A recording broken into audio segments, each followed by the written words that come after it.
नमस्कार. अरे नमस्कार, बसा. यो माय, आमचा जॉय अमेरिकेला राहतो. यो मॅन, जयराम नाव होतं ना त्याचं. अमेरिकेत जाऊन जॉय झाला वाटतं. हे डूड, हाऊ आर यू?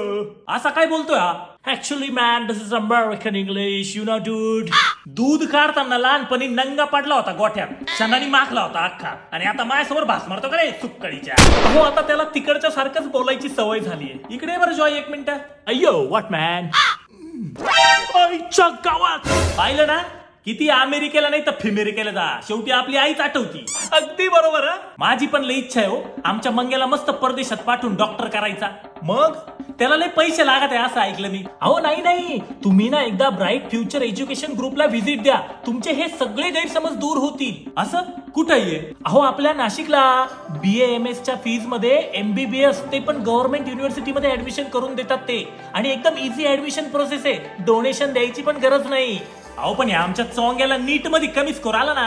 अहो नीट मध्ये खूप हाय स्कोरची गरज नाही हो, इझी ऍडमिशन करून देतील ते तुम्हाला, आणि वरतून तिथे परदेशामध्ये इंडियन मेस पण अवेलेबल करून देतील. काय सांगता? एकदा भेट देऊनच येतो ब्राईट फ्युचर एज्युकेशन ग्रुपला. नक्की जा. पण सध्या आहे कुठे तुमचा मंगेश? पप्पा, कालच्या मॅचला 10 रुपये लावले होते, 20 रुपये जिंकलो पप्पा. काय ना